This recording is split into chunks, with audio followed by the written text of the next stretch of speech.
Assalamualaikum warahmatullahi wabarakatuh. Salam guru penggerak. Hai, perkenalkan nama saya Siti Nurmala Indah. Saya calon guru penggerak angkatan 10 tahun 2024 dari SDN Tugu Utara 17 Pagi, Kota Jakarta Utara, DKI Jakarta. Video kali ini berisi modul 1.1, kesimpulan dan refleksi pembelajaran Ki Hajar Dewantara. Yuk, kita simak kesimpulan pembelajaran menurut Ki Hajar Dewantara. Dasar-dasar pendidikan. Pendidikan adalah menuntun segala kodrat yang ada pada anak-anak agar mereka dapat mencapai keselamatan dan kebahagiaan yang setinggi-tingginya. Pengajaran adalah proses pendidikan dalam memberi ilmu untuk catatan hidup anak lahir dan batin. Asas pendidikan. Pengajaran dan pendidikan yang berguna untuk peri kehidupan bersama ialah memerdekakan manusia sebagai bagian dari persatuan. Manusia merdeka adalah manusia yang hidupnya lahir dan atau batin tidak tergantung pada orang lain, akan tetapi bersandar atas kekuatan diri sendiri. Pendidikan menciptakan ruang bagi murid untuk bertumbuh secara utuh agar mampu memuliakan dirinya dan orang lain, merdeka batin, dan menjadi mandiri, merdeka lahir. Dasar pendidikan yang menuntun. Dalam proses menuntun, anak diberi kebebasan, namun pendidik sebagai pamong dalam memberi tuntunan dan arahan agar anak tidak kehilangan arah dan membahayakan dirinya. Seorang pamong dapat memberikan tuntunan agar anak dapat menemukan kemerdekaannya dalam belajar. Kodrat alam dan kodrat zaman. Pendidikan anak berhubungan dengan kodrat alam dan kodrat zaman. Kodrat alam, pendidikan yang diterapkan disesuaikan dengan tempat tinggal dan kearifan lokal. Kodrat zaman berkaitan dengan isi dan irama yang terbuka dengan perubahan zaman dengan mengedepankan kearifan lokal. Budi pekerti. Budi pekerti merupakan keselarasan, keseimbangan hidup antara cipta, rasa, sastra, dan karya.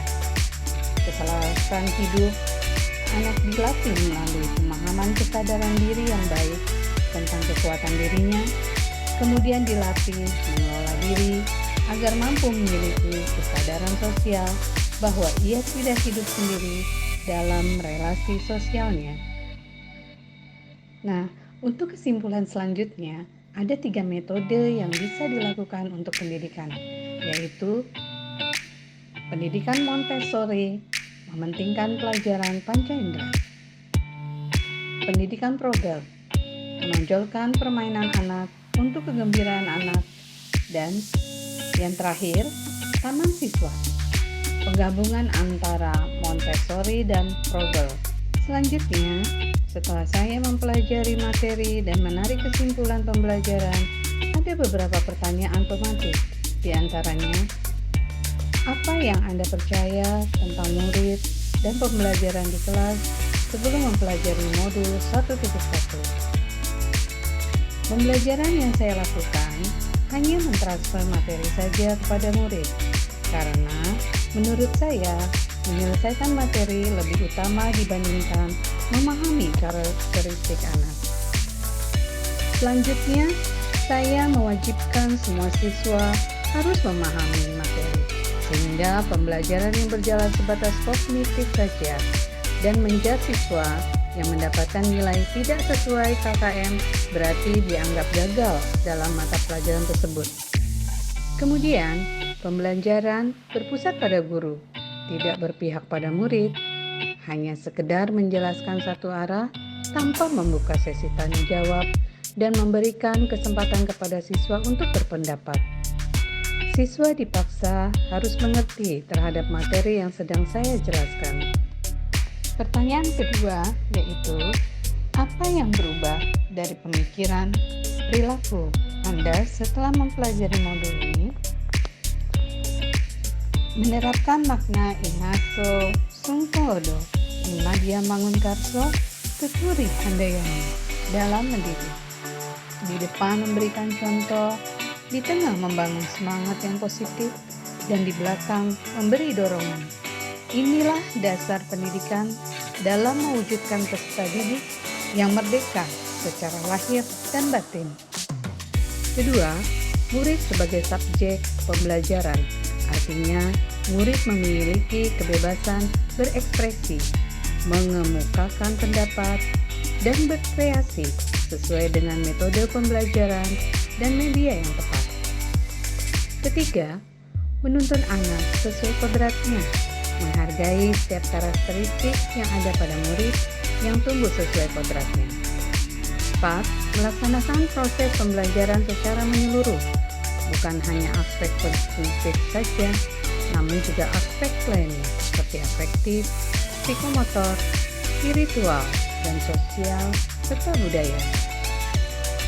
Kelima, guru sebagai fasilitator pembelajaran yang harus dapat mempelajari karakteristik murid dan menuntun pembelajaran agar terwujud pembelajaran yang menyenangkan.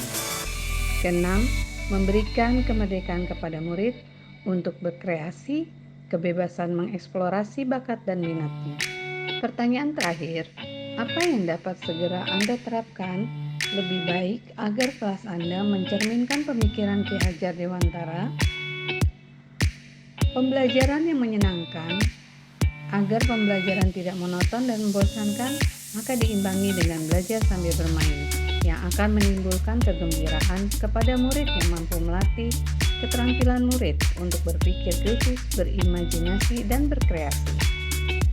Yang kedua, menerapkan pembelajaran abad 21, yaitu berpikir kritis, kreatif, komunikasi, dan kolaborasi. Ketiga, pembelajaran berpihak pada murid, yang memandang setiap murid memiliki kebutuhan dan potensi yang berbeda-beda, dan untuk menciptakan pengalaman belajar yang berkualitas dan menyenangkan bagi setiap murid. Itulah kesimpulan dan refleksi pemikiran Ki Hajar Dewantara menurut saya. Semoga bermanfaat. Sampai jumpa lagi.